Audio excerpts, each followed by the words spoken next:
Hey everybody. I see about three people in here. Nobody in the chat just yet, but that's okay because as you guys know, I usually blab for a little bit before I get started. Again, I'm going to try to keep the hat on the entire time here. That's not to say that I won't adjust it a little bit. I do apologize if y'all notice the redness on my upper lip. You might not care or know or anything. But I guess those couple of really cool evenings and mornings that we had chapped my lips, and so now I've got chapped lips. But I did put some Carmex on it, so it should hopefully feel better by tomorrow. I do.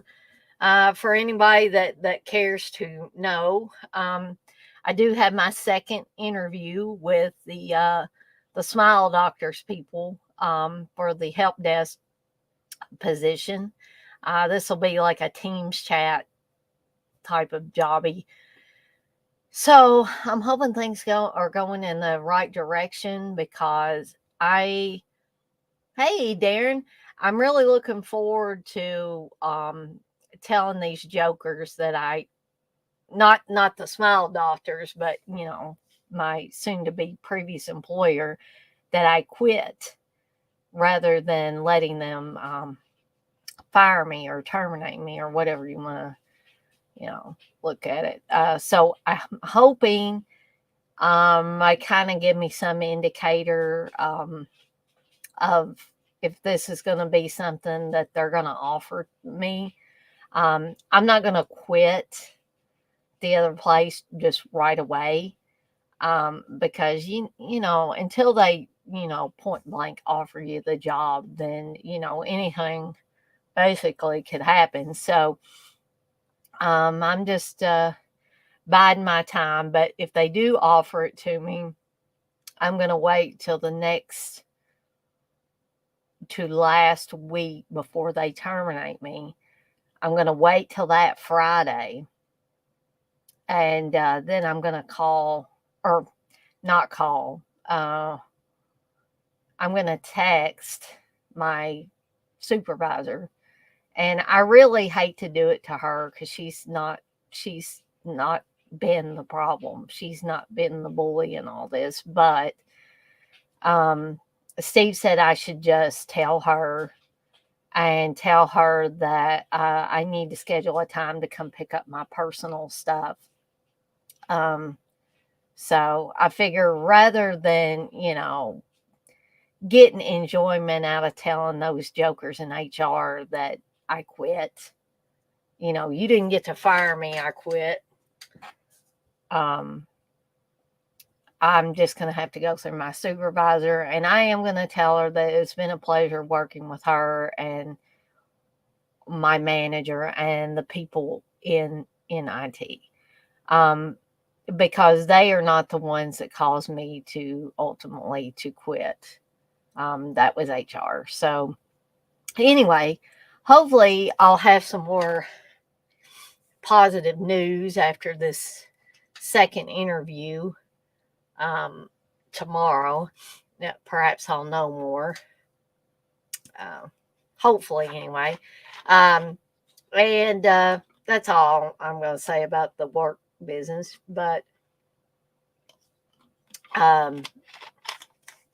let's see. On the live stream front, though, I am planning on doing one. Hey, Red.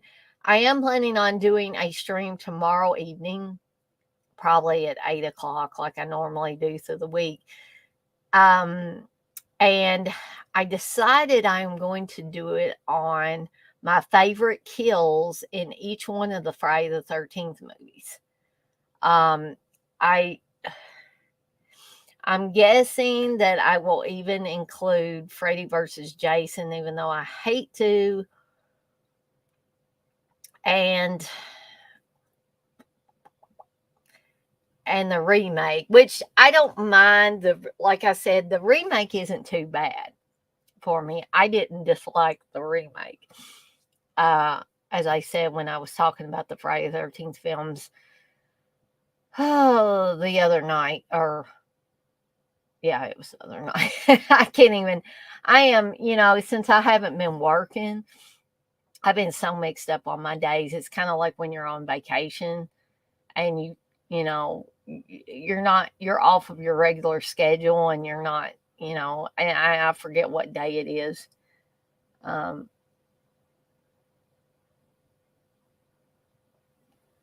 Red, you say Gummo in your collection. By the way, how many movies in total do you have?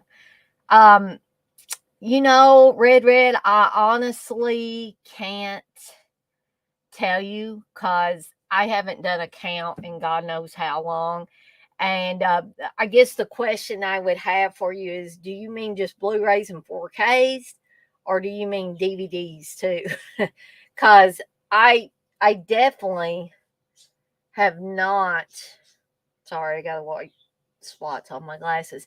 I definitely have not done a count of my DVDs in a long, long time. It's been forever since I've done that. So, in any event, I'll have to get back to you on that because I honestly I don't know. Um, Steve probably keeps better track of how many actual movies he has. Although I don't buy them with as much frequency as I did prior to me getting married. Just because other things take precedent over getting movies. Sometimes, you got to eat and you got to pay certain bills, and I've got to get my medication and things like that. So you say everything, all physical media. Yeah, I'll have to get back to you on that, Red, because I have not done that. So anyway, you guys can look forward to, or you guys that are able to attend the actual live stream. Of course, I don't mind if people want to watch them later because I realize that people are watching them later because my numbers do go up on views. I can tell which ones are more popular and things like that, and that's a good thing because I kind of get a feel for what people want to see, what they're interested in seeing. And then maybe I can do more of those similar types of things. Um, I don't know how many of you saw my new patch, the Evil Dead Chick patch, last night, but I do have this, but I haven't, I'm probably going to put it right. Now, it's hard for me to show you guys without having it crooked. It's not going to be crooked, but it's going to kind of be on the bill of the hat. And this daggone thing is looking crooked again. But anyway, because Steve said, you put that big old patch right in the middle, and he said that's about the only place that you can put it if you want people to see it. But I've got some fabric glue that's on order that should be here tomorrow. So I'm probably going to attach it at that point. So maybe I'll have it ready by tomorrow night. But anyway, again, I'm going to try to keep the hat on this whole time I'm doing this thing. That, like I said, that doesn't mean I ain't going to slide it up and down every once in a while to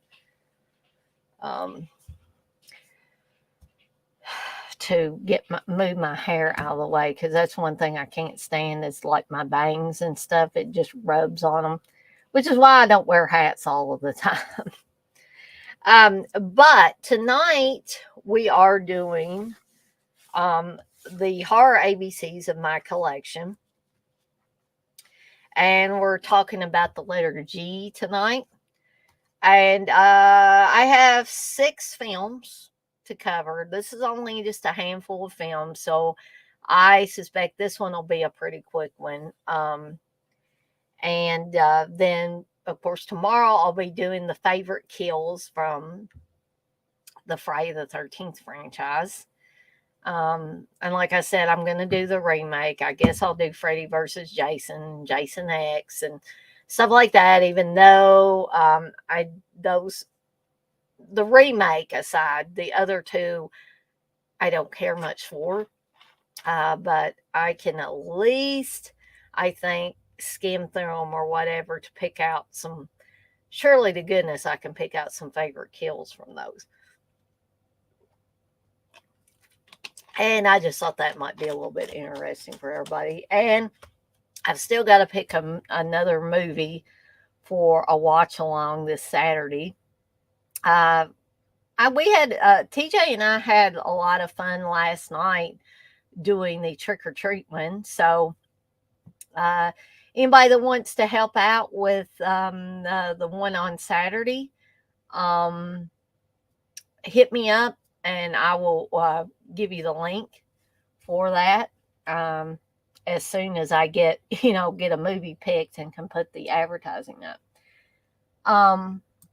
Darren, you say they showed The Evil Dead on UK TV last night and it looked awesome. I was surprised it was uncut too. I thought the effects would look hokey in HD, but held up. Yeah, yeah. I'm glad you got to see it, Darren. That is awesome. Does that mean that you're going to be, have you already purchased it in HD or are you going to be purchasing it now that you saw it and saw how well it held up and stuff? So, Darren, you can answer anytime you want to, but I think I'm going to go ahead and get started with the movies, the letter G movies. And the first one is not even a rated R one, guys. This one is PG-13. I bet some of you, if not all of you in here, know what this is going to be, and that's The Gate. Pray it's not too late. Now, I'll be totally honest with you guys. This movie for me has not held up to the honor I gave it when I was a kid. When this came out, I thought this was this was so cool. And it's not an awful movie and I still enjoy it, but it really, for me anyway, has not stood the test of time. Darren, you say I've got the Blu-ray, but interested in the upgrade now for sure. I bet. That's exciting. So I'm going to give you a little bit of a plot synopsis in case there are some of you either in here now or that watch this later that have not seen The Gate. So when best friends Glenn and Terry stumble across a mysterious crystalline rock in Glenn's backyard, they quickly dig up the newly sodden lawn searching for more precious stones.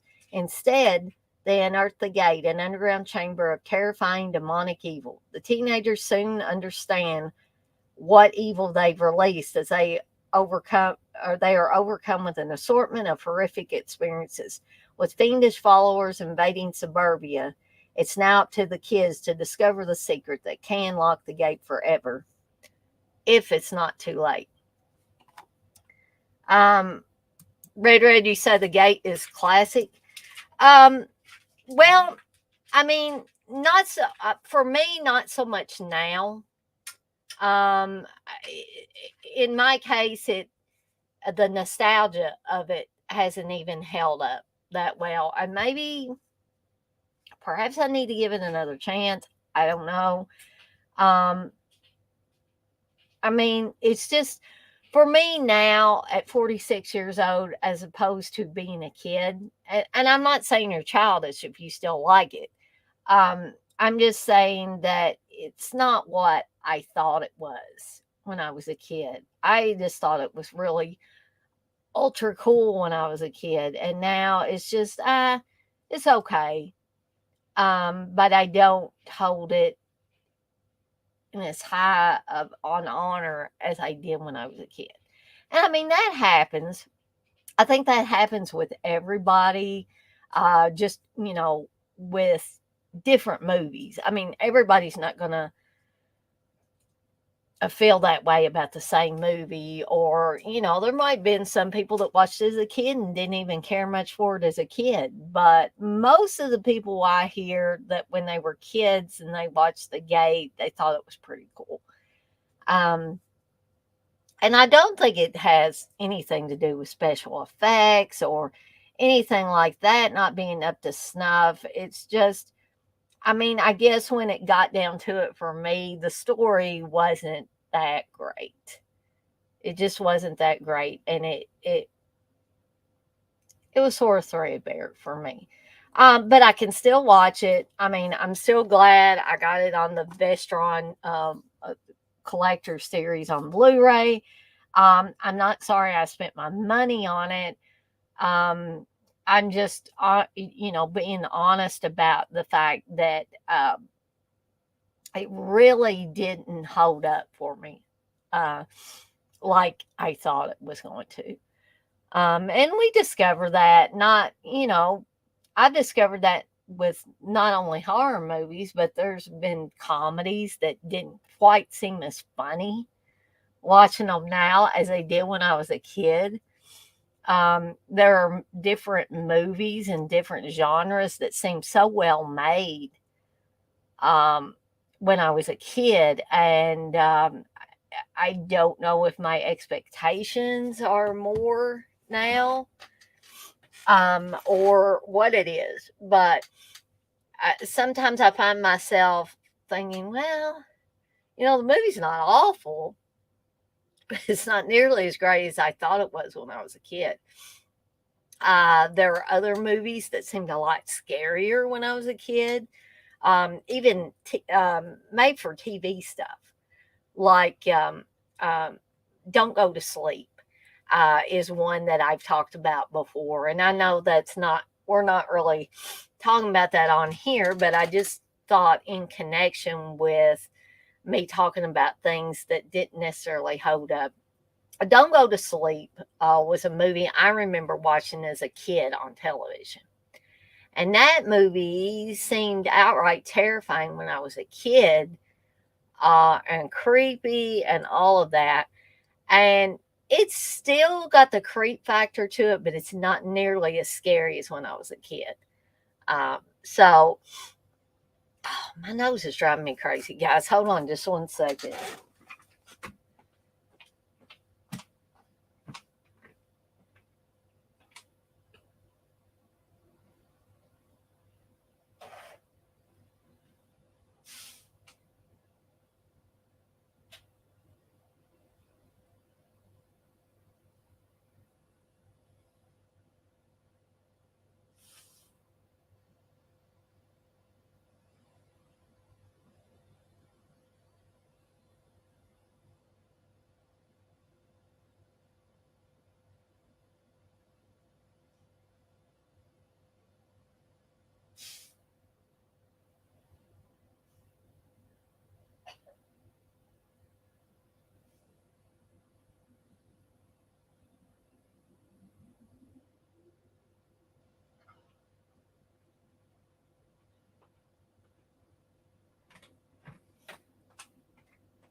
Oh, so sorry, guys, for like the last couple of days. My nose has just started running like a faucet, just at the drop of a hat, and I didn't really want to be sitting there and having even clear snot running out of my nose, and it was just I kept trying to sniff, and that was getting annoying. So, uh, Darren, you say off topic, but did you see any other YouTubers at Scarefest yesterday? Um, I saw Justin Ryan, who I know that Justin does stuff on YouTube. Um, and Steve and I saw Goose, who is from um, uh, CK and UB's neck of the woods.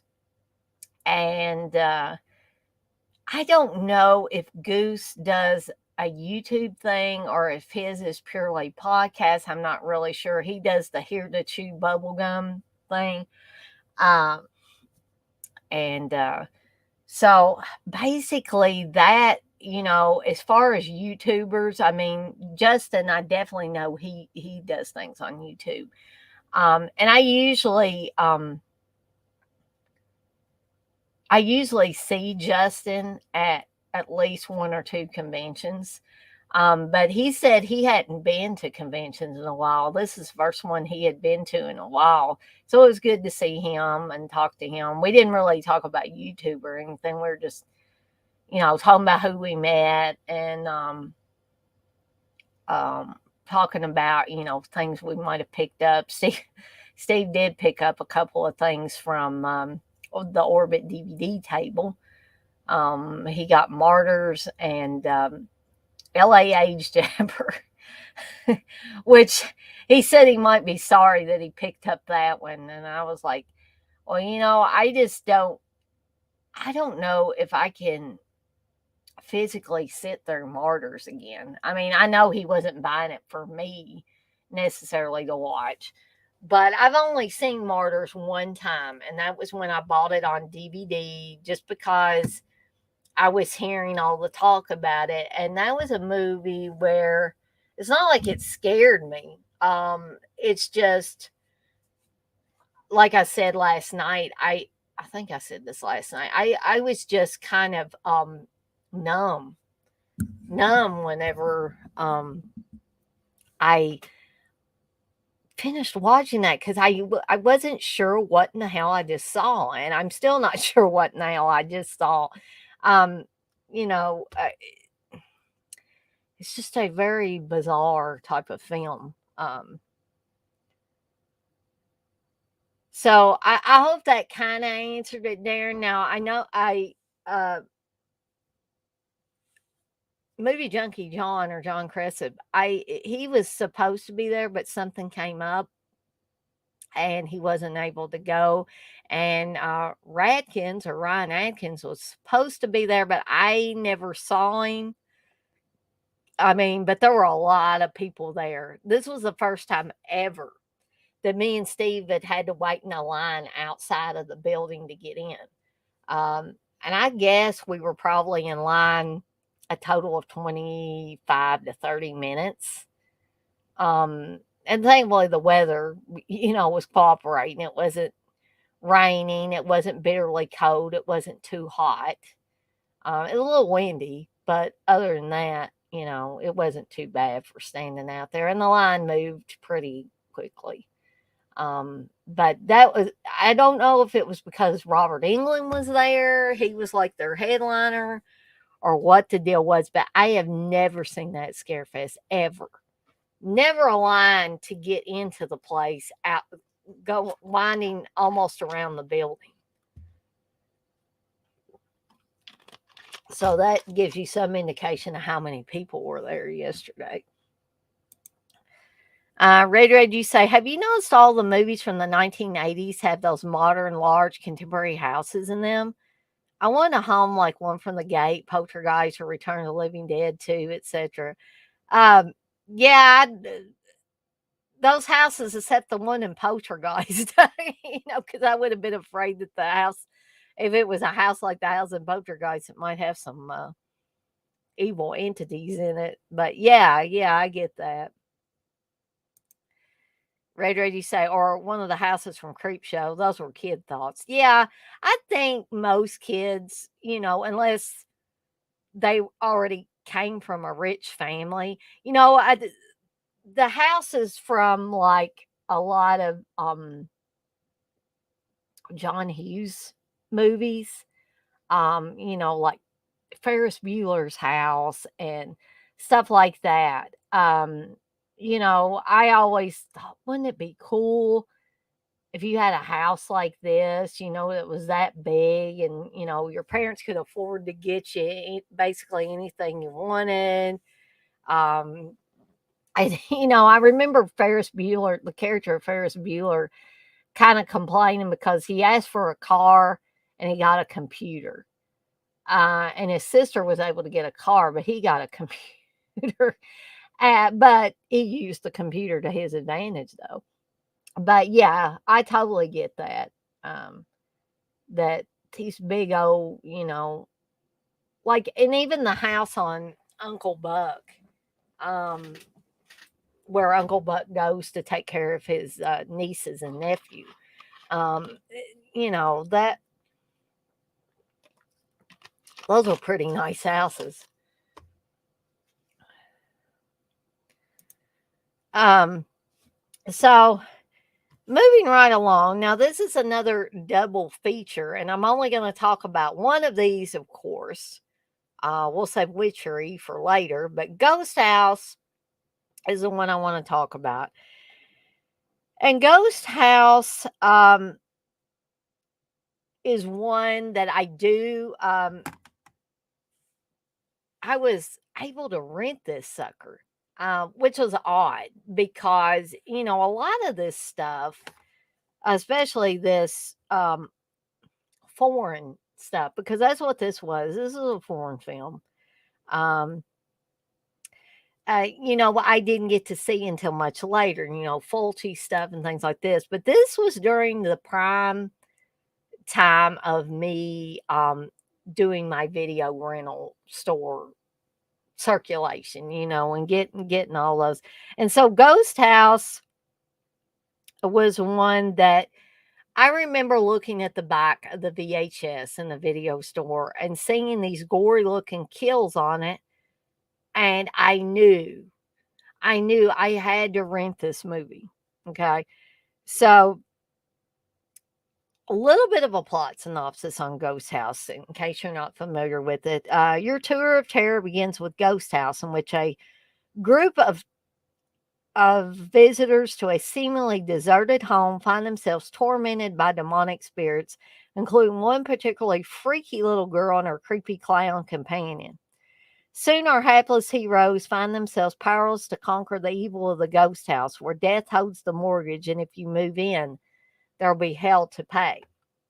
So this is back in the days, I guess, when people were still doing like the CB radio, the ham radio type of stuff. And this guy, is on his little radio set late at night a lot, I guess. And then something comes over the I almost said stream, but something comes over the radio waves, I guess would be the best way to say it. And he hears somebody say, "Who are you? What do you want?" And then you hear a guy scream. Um, and somehow he is able to trace this voice back to an old house where a family used to live, a couple with their daughter Henrietta, or I think Henrietta was her name. And we find out later that she was given this creepy ass clown doll by her father, who stole it because her father was a I guess like a mortician, funeral director, or something like that. And he stole it from one of the I guess maybe a child or something, and died, and they were going to have them buried with their clown doll. Well, instead the guy steals it and gives it to his daughter Henrietta. That evidently doesn't sit very well with the spirits, and the clown doll starts making Henrietta do bad things. Henrietta kills the family cat. When her father finds out, he's like, "How could you do such a thing to one of God's creatures?" And he's really angry. And then Henrietta turns her aggression on her parents. And what was disappointing to me the first time I saw this is those really gory kills that you saw on the back of the VHS box, you couldn't really see because it was so damn dark. And I know you guys are familiar with that. You get really excited, or over the years you've gotten really excited over watching something. And even in the DVD days, it was like this with some movies. They were just so damn dark that no matter what, I guess, remastering process they did at the time of the DVDs, it just wasn't enough. Okay. So I will tell you that since this is on Blu ray now, you can see the kills quite a bit better than you could on those old muddy VHS copies. So, if you were to pick up the Blu-ray now, I think that you would be pleasantly surprised by the being able to see the death scenes in it. Um, yeah, Darren, that's a good point to bring up. You said Ghost House was fun. It didn't make a lick of sense though, and I agree. It is loads and loads of fun. Um, and there were it didn't make a lick of sense. I think though for me that was part of the charm that it didn't make a lick of sense. And we always talk about people in horror films doing stupid things, but these people are really stupid. I mean, they keep saying, "We gotta get out of here. We gotta get out of here." People are getting killed and stuff, but they never leave. They never leave. They keep saying all day long, after somebody gets killed, we're gonna leave. We're getting the hell out of here. But they don't leave. Why? I know the movie logic is if they left, there'd be no movie, right? But these people just seem to be extra stupid. If people were dying all around me, I'd done been gone. I ain't gonna stick around. Sorry. Um, but they just kept sticking around long enough for somebody else in their group to disappear. Um, hey, Dirk.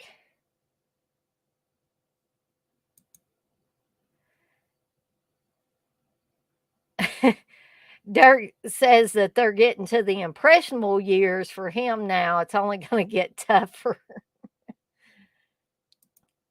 Hey, Menelect. Um, but yes, I have to totally agree with Darren that it is fun, but it doesn't make a lick of sense. But if you do have your hands on a Blu-ray, or you can catch it in a for free version, because like I say, please don't go buy any of these things if you don't already have them. If you're not 100% sure that this is something you're going to enjoy, you're going to watch multiple times. I knew that this, at least Ghost House, was going to be one that I was going to watch multiple times, because I do have a lot of fun with it every time I watch it. And part of it, I'm sure, is again that pesky nostalgia factor, because this was a movie I remember growing up with, kind of.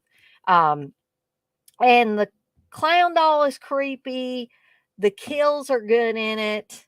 Um, and yes, it doesn't make a lick of sense, as Darren and I both said, but it is fun. And like I said, the fact that the people are so utterly dumb in it and it doesn't make a lick of sense is part of that charm for me.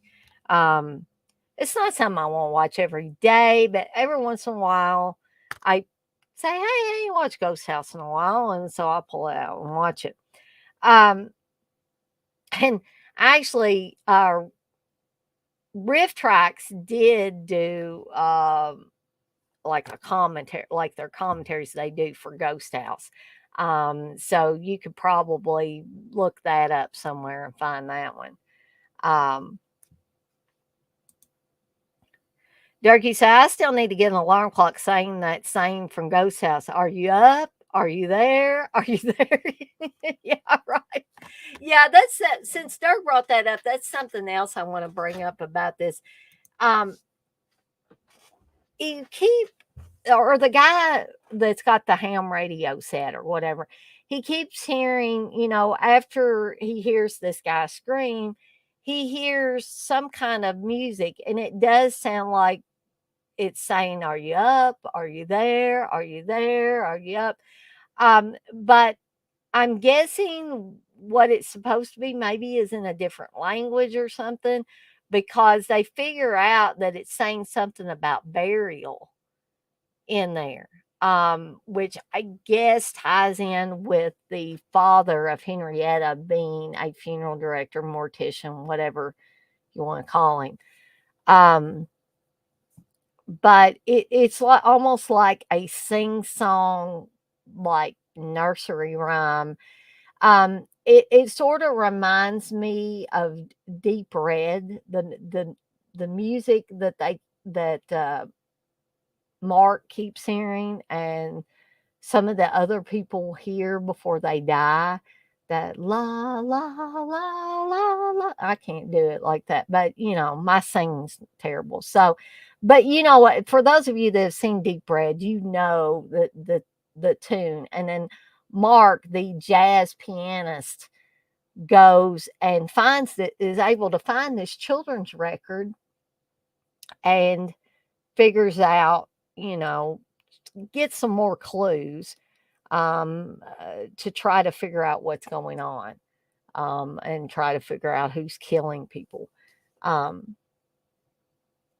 but but yeah, it'd be cool and kind of creepy to have an alarm clock that says that.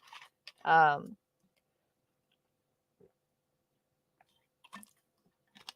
I guess you could get something um, like when you get a text or you get a phone call or something like that, that maybe if you could get that part from the movie and add that as like a ringtone or a notification when you get a text. I know I've said this before, but I just want to bring it up again real quick. Steve has, and I just find it so funny, and he's had it for as long as I can remember. When he gets a text on his iPhone, it has, where the guy, they see the guy standing outside in Prince of Darkness, and he says, "I have a message for you, and you're not going to like it." And then, like, his head falls out and all the bugs come out and stuff.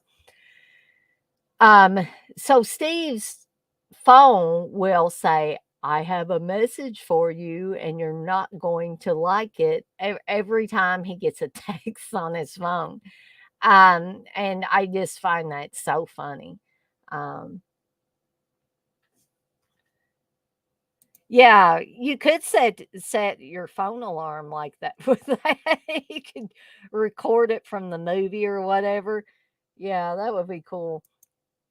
So anyway, like I say, I would recommend Ghost House for a watch, but what I would not recommend is you go out and buy it without, having any, like, even a cursory watch of this movie, because it's probably not going to be for everyone.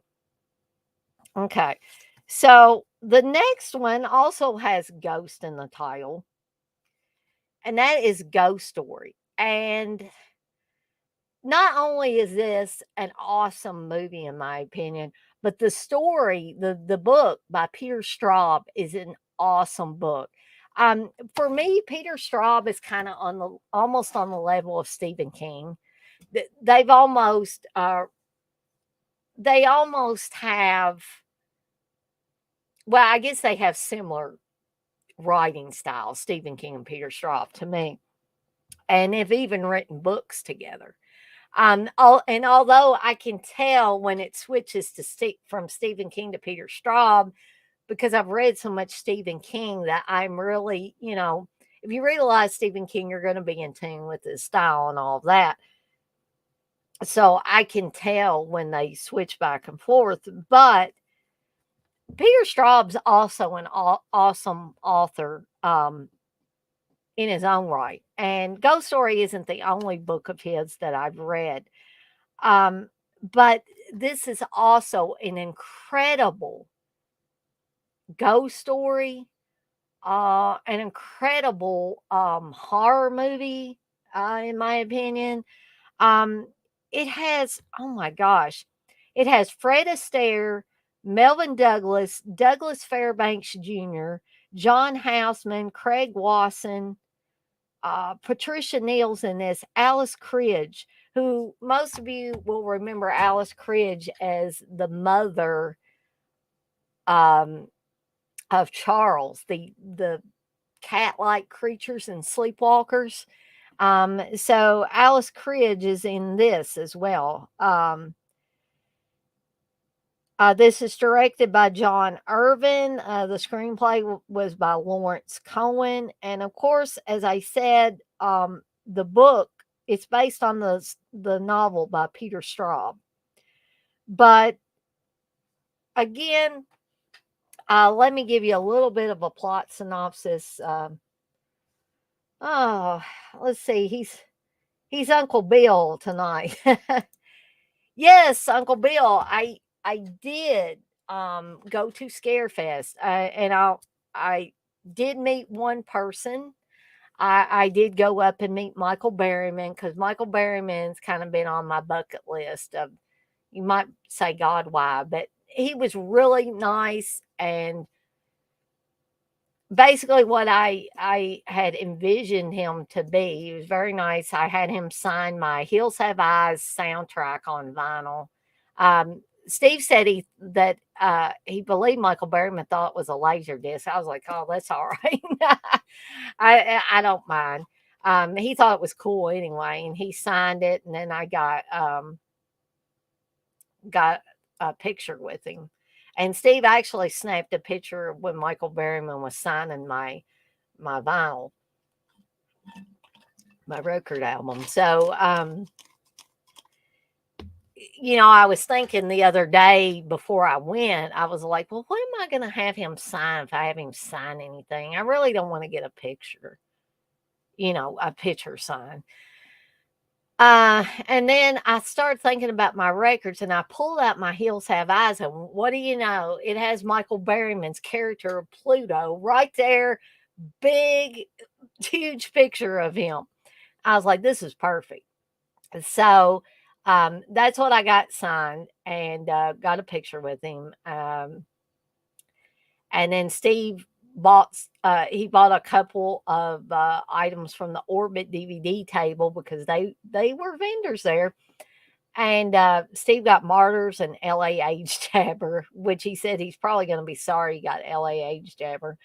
Um, and then we saw Justin Ryan, and we saw Goose um, at Scarefest. So yes, I did go, and that was probably a little bit more information than you needed or you asked for. But yes, we did go. Darky said, Ghost House, I would say, is worthy of a shelf spot.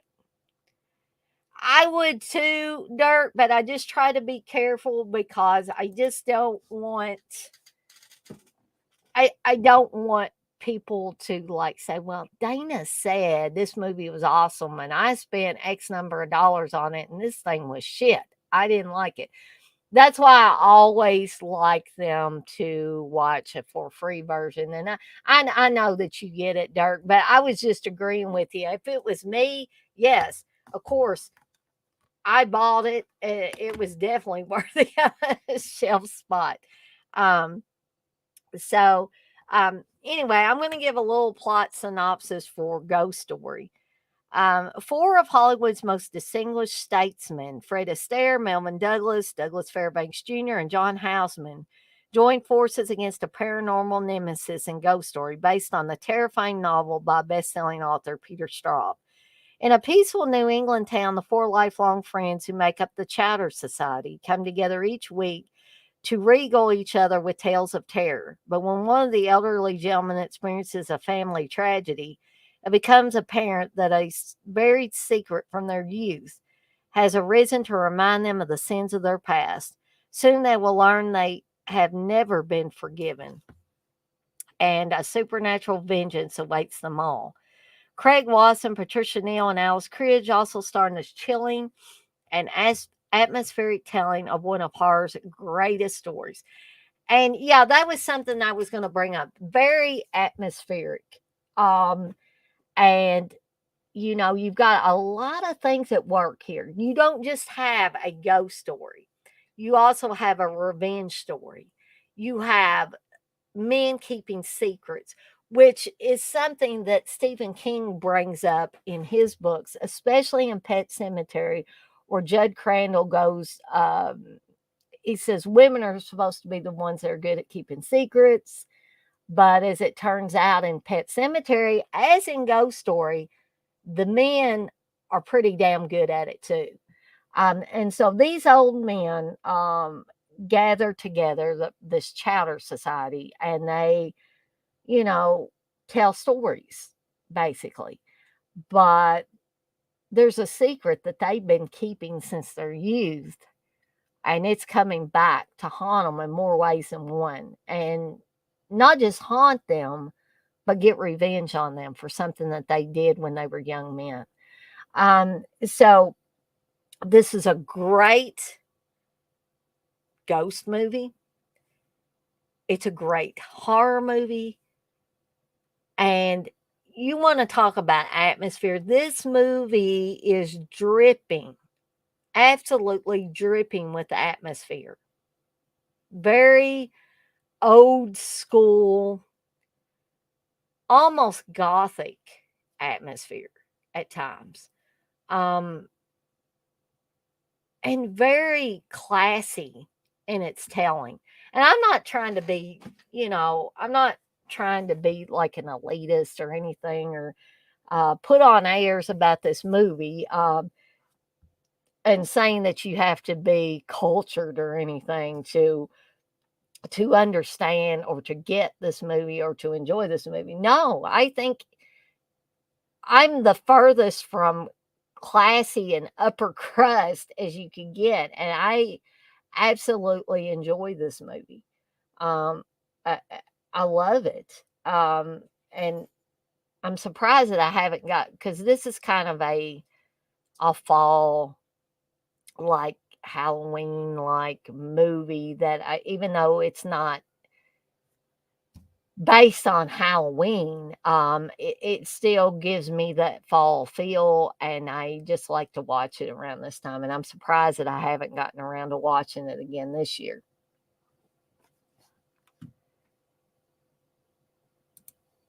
Red, you say, I guess you're doing H soon. Do you have House on Pine Street? It's 8 out of 10. No, I do not have House on Pine Street, Red, but I'm betting you're recommending that one. I don't even think I've watched House on Pine Street.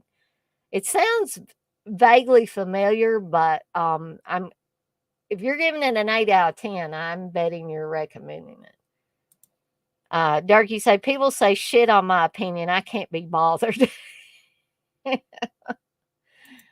Um, but anyway, if you haven't seen Ghost Story, I say find a for free version and watch this sucker, because this is one of those movies that I don't have to wait till fall to watch it. I can watch it anytime. I mean, it's basically more of I guess a wintertime story. The atmosphere is very cold. Um, you see snow and ice and a lot of different things, weather-wise in it. Um, but I could watch it. Damn, I could watch it in the middle of the summertime and still get the same feelings I do whether I'm watching it in the winter or the fall or the spring or the summer. It's just a really great all around ghost story. If you want to watch a good, well, I'll say great ghost story, and based on a very well written novel by Peter Straub, this is one to go with. But again, watch the for free version first before you think about buying it. And that way you can determine for yourself if it's something that you will continue to watch. Um, well, Dirk, I guess technically I shouldn't say every film in my collection, because when I started this, I was like, I could go one of two ways with this. I could literally pull everything off of my Blu-ray and 4K shelf for each one of the letters, and also pull everything that's horror off of my DVD shelf. But I got lazy and decided to go with just my Blu-rays and 4K. So technically, this is only the horror ABCs in my Blu-ray and 4K collection. Now, I might go, go back through them and like pick some out of the DVDs that I did not cover, that I don't have a Blu-ray and or a 4K of. Um, basically, though, every film, unless there's ones that I'm forgetting here because they're in my stacks in the living room instead of being on my shelf, I'm trying to pull, every one of these for each letter that are horror. Um, yeah, pretty much A to Z, and we're on G now. And some of them haven't had too many. Like we're only going to have 6 tonight, and I'm on the third one now, so we've got 3 more to cover. While other letters, of course, I got a ton of them back there on my shelf.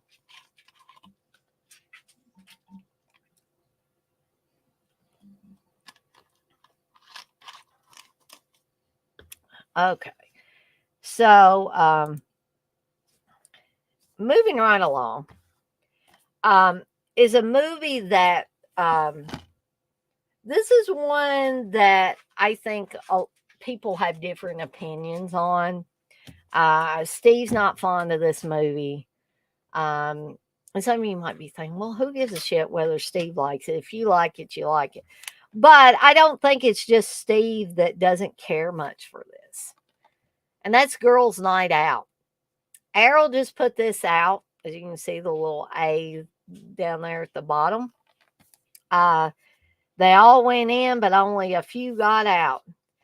And this is the other movie that I was talking about when I was talking about Friday 13th Part 2 the other night. I mentioned Laura Marie Taylor. Laura Marie Taylor is also in Girls' Night Out. Okay. And for those of you that may not be familiar with this movie, I'm going to give you a little bit of a plot synopsis. A host of familiar genre faces, including Hal Holbrook from Creepshow, Rotania Alda, Amityville 2, The Possession, Julia Montgomery, The Kindred, and also Revenge of the Nerds. And Laura Marie Taylor, Friday 13th Part 2, populates the cast of this gloriously mean-spirited slice from the slasher golden age, Girls' Night Out. The students of DeWitt University are preparing themselves for a night of fun and frolics in the form of a scavenger hunt. Little do they know that they are, in fact, the ones being hunted. An unhinged assailant disguised in the college's goofy bear mascot outfit and bearing knives for claws, 2 years before Freddie donned his famous gloves, is stalking the campus hell bent on carving up co-eds. Originally released under the title The Scare Maker, A Girls' Night Out is a decidedly singular slasher flick, which comes on like a frenetic cross between Animal House and Friday the 13th, varying from jovial frat antics disturbing jarringly disturbing scenes of the killer shrieking obscenities as they slice up their victims. On this night out, no one is coming home. So I love Girls' Night Out. And Girls' Night Out was not one that I watched in my video rental days. It was not. I never even heard of it. Neither under the title of Girls' Night Out or The Scare Maker. So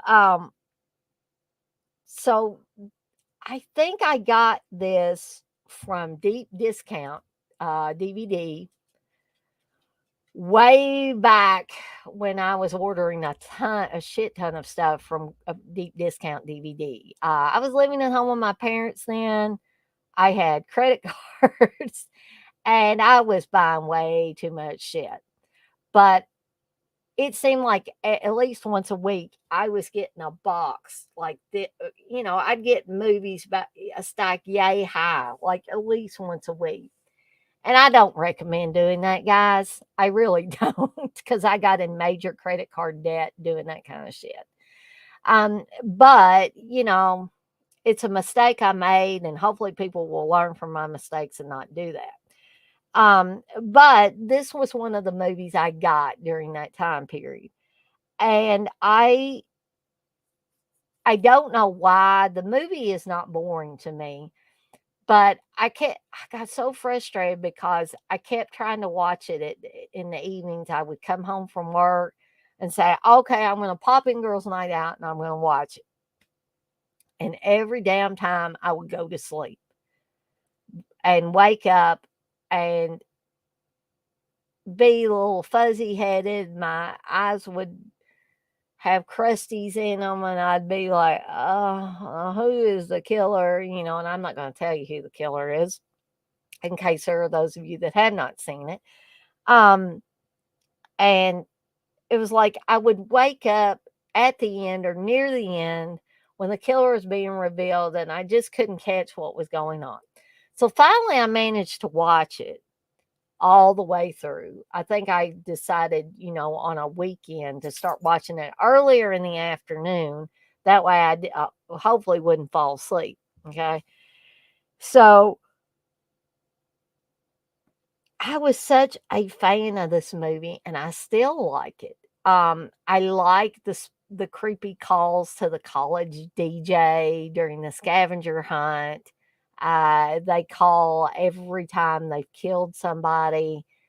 And basically when the killer does kill one of the girls, they say things like whore, slut, and you're given a little background before the movie really gets started. There was a co-ed or a college student, a fraternity guy or something, or he wanted to get into a fraternity, and he was dating a cheerleader, and his name was Dickie Kavanaugh. And basically, he got uh, his cheerleader girlfriend dumped him, and he went berserk, and killed her during the scavenger hunt during that year. And he got sent to the mental hospital. He kills himself in the mental hospital. Um, but then the killings start up again during this scavenger hunt, the modern scavenger hunt. And so, don't know if Dickie's returned, if he really didn't kill himself, what happened, because when Dickie Kavanaugh was supposed to be buried, these guys were getting paid to bury him. Somebody comes and kills those guys and, like, I guess steals the body. Um, and so most of what the killer kills is girls, but they do kill the mascot. So that I guess because they want to steal the bear costume. And a lot of people say, "Well, that's goofy. Why do they have to dress like the mascot?" I was like, and I was thinking, like, what other horror movie have you had the killer dress as the school mascot? Can can anybody tell me any others that I thought it was unique and different and all that. I mean, they even say on the back and the plot synopsis that it's a goofy team mascot for the basketball team, but um, I thought it was unique that the killer put knives in the suit so they could literally slash like a bear and stuff like that. Um, Red, you said, what were they calling the girls? Sluts and whores when they were killing them? I mean, basically, that's not me saying that. That's what the killer was saying in this movie. Um, and I know you guys may, that don't have the country accent, may be thinking I'm saying something else besides that because of my accent, uh, which that's fine. I don't care. But I was thinking if Darren's still in here, I was thinking that Darren kind of liked girls' night out. Darren, if you're still in here, you can feel free to weigh in on that. Um, but Yeah, I like Girls Night Out. It's another one that I would recommend. But again, please, if you don't already own it, then watch a for free version because, these movies don't come cheap. They really don't come cheap. And this one is not brand new now, but I imagine the cost is still a little bit up there. Eh, You'll have to be like me and like just Steve's like, why do you got to buy them as soon as they come out? I said, well, if I like the movie and I already know that I like it, and it's something that that's going to have rewatchability for me. Um, I guess I have that fear of missing out or whatever, afraid they're going to sell out of them or whatever.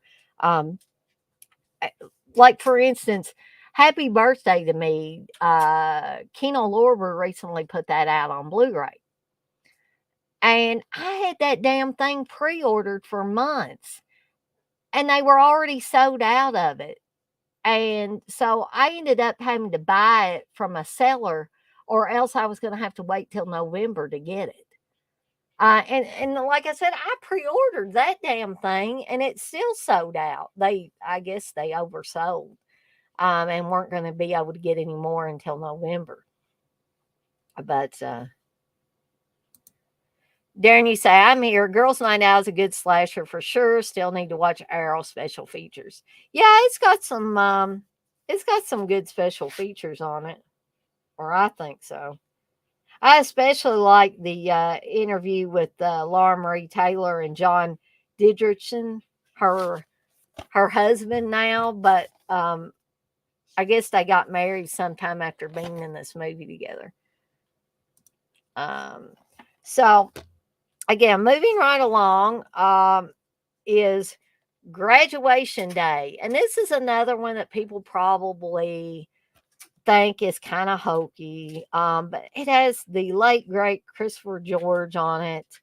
The main story is about a track team, and one of the track team members, Laura Ramstead, um, has a brain aneurysm during while running track, and everybody pretty much blames Christopher George's character as the coach because they said he pushed Laura too hard, and then he and you see at the beginning he's doing the typical coach thing. He's 30 seconds, Laura, and he's move your ass, Laura, and they keep flashing back and forth to the team cheering her on. Christopher George saying, move your ass, Laura, 30 seconds, Laura. Um, and then you see her running and just go. And you wouldn't think these are supposed to be high school kids. So nobody expects a high school girl to die during a track meet. But she does, and then somebody is a little bit upset that Laura died, uh, and so somebody is taking a stopwatch and killing the members of the track team within 30 seconds, which is how long it took Laura to die on the track. So, and I'm not going to tell you who the killer is. There are some red herrings in here. And it may be one that you can figure out who the killer is before it happens, or before the killer is revealed. Um, Linnea Quigley is in this. You do get to see Linnea Quigley's boobies, um, for you guys that want to see that. But here's the thing about the character that Linnea Quigley was playing. A little trivia for you. There is a blonde near the beginning of this, and then after a couple of scenes, you don't see this chick anymore. You see Linnea Quigley. So this girl was replaced by Linnea Quigley by the production team or whatever because this girl didn't want to show any skin. She didn't want to show her breasts, so they got Linnea Quigley in, and this is the story that I heard anyway. And Linnea Quigley, of course, didn't have a problem showing her breast. Um, or popping her top or what, and I'm not saying anything bad about Linnea Quigley at all. I'm just saying, I heard that was why you got a different blonde that looks nothing like Linnea Quigley, and then all of a sudden you got Linnea Quigley in there. And some people might be saying, "What? Wait a minute here." Because it is sort of confusing at the beginning couple of scenes. You see this girl who's a blonde, but she doesn't have the physique like Linnea Quigley. She's a little bit more stocky than Linnea Quigley. Linnea Quigley's pretty thin. I mean, Linnea Quigley's still pretty slim. So this girl would make 2 or 3 of Linnea Quigley, as little as Linnea Quigley is. Um, and so, they basically, other than both being blonde, they look nothing alike. So that was a little bit confusing. But again, there's some trivia for you. I think the kills in this movie are pretty good. I mean, you have some standard ones, people getting their throats slit and things like that, but then you have other ones where a guy is doing a jump where he's supposed to land on something cushiony and there are spikes there and he can see the spikes and he's screaming all the way down, and then you see his body just full of spikes. Another guy, the killer throws the football to him, but it's got like a sword or javelin, something in the football, and it stabs him when it comes back to him when the killer throws it back.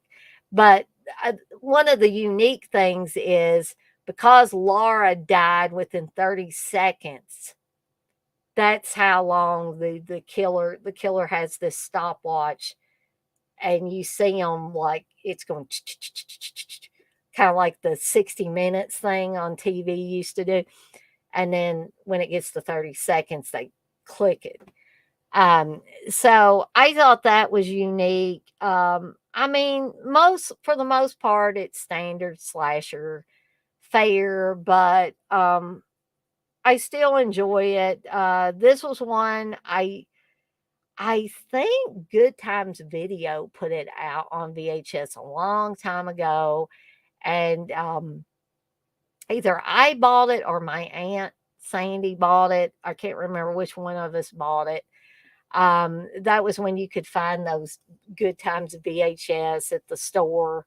And you could buy them for a little bit of nothing for around $10 or something like that. That was cheap for VHS. And so if you got lucky enough to find one of these little gems on the shelf, then you considered yourself lucky. Um, so that's graduation day. Again, I would say, if you don't already own this one and you want to try it out, find a for free version. I'm sure you could probably find it on YouTube or Tubi or something like that. Darren, you say graduation day is another fun one. Makes a good double feature with Fatal Games. Yes, exactly. Dirk, you say there's only a handful of comedy horror I will rewatch if you really get it right. Yeah, I'll agree with that too, Dirk. So the last one I'm going to talk about tonight is an animal attack movie. And this one also has Christopher George on it. And that's Grizzly. And I think I talked about this one a little bit on my movies to watch when you're mad as hell, because you have a grizzly, a giant grizzly ripping people apart. This also has Andrew Prine and Richard Jekyll on it. 18 feet of gut-crunching, man-eating terror. This was also directed by William Girdler. So when an 18-foot, 2,000-pound grizzly bear starts mauling campers and hikers at a state park, a park ranger played by Christopher George springs into action, but the job is too big to tackle alone, so he enlists the aid of a naturalist, Richard Jekyll, and a helicopter pilot, Andrew Prine, to take this freak of nature down. Meanwhile, the giant grizzly, not content with picnic baskets, continues to kill indiscriminately, leaving pools of blood and piles of body parts in his wake.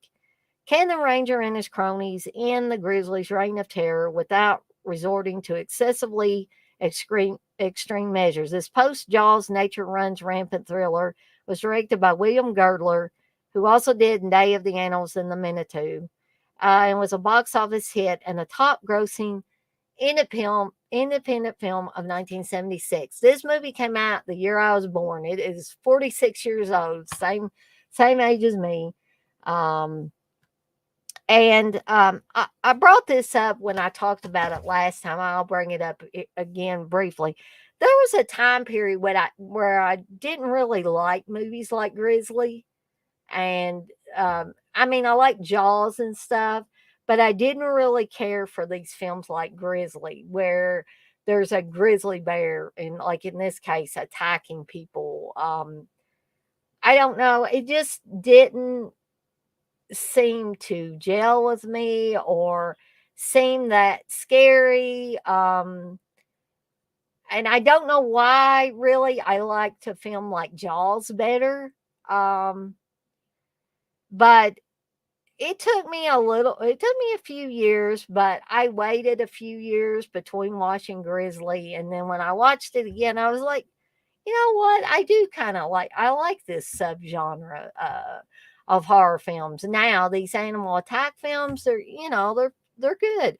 Because I always have like I said, the Jaws movies, killer snake movies, killer bug movies. Kingdom of the Spiders and the Nest, Squirm, all of those types of films like that. Killer rat movies, I always liked.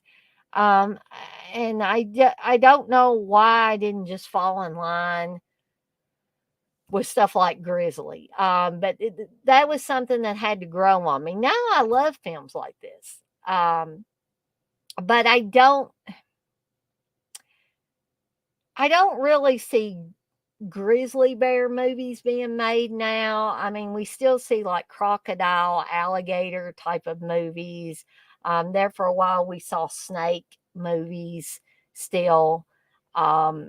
We've seen rat movies over the years, types of bug movies, spider movies. But I don't know. Can somebody tell me when the last time we had a grizzly bear attacking people in a movie? Has that been in a more modern movie? Feel free to correct me if I'm wrong. I'm just not recalling any at this point in time. So anyway, that is the final one for tonight, Grizzly. And we've officially covered the G's. So the next ones will be the H's, which I may try to do on Tuesday, because Monday, as I said earlier before I started this stream, I am going to be talking about all of my favorite kills in the Friday the 13th franchise. So that one should be fun. That one's probably going to be a little bit longer than this stream tonight. Again, hopefully I'll have something. I'm having my second interview for the Smile Doctors Help Desk job. So maybe I'll have some good news to tell people tomorrow evening when I do my stream. Excuse me. Sorry, guys. But I also need to still pick a movie for Saturday for the watch along. I haven't chosen one yet, but hopefully I'll be choosing one here shortly. So again, if anybody is interested in being live on the stream with me for the watch along, just let me know, send me a message or whatever, and I will be sure to send you the link as soon as I get all the promotional stuff up for that. Oh, thank you, Darren. I appreciate that. You said good luck with the interview. So I guess with all of that being said, it's 9:18 now, so I'm gonna try to make this one quick. So, um, I am gonna skedaddle on out of here for the night, and I will see everyone on the flip side. So y'all have a good night now.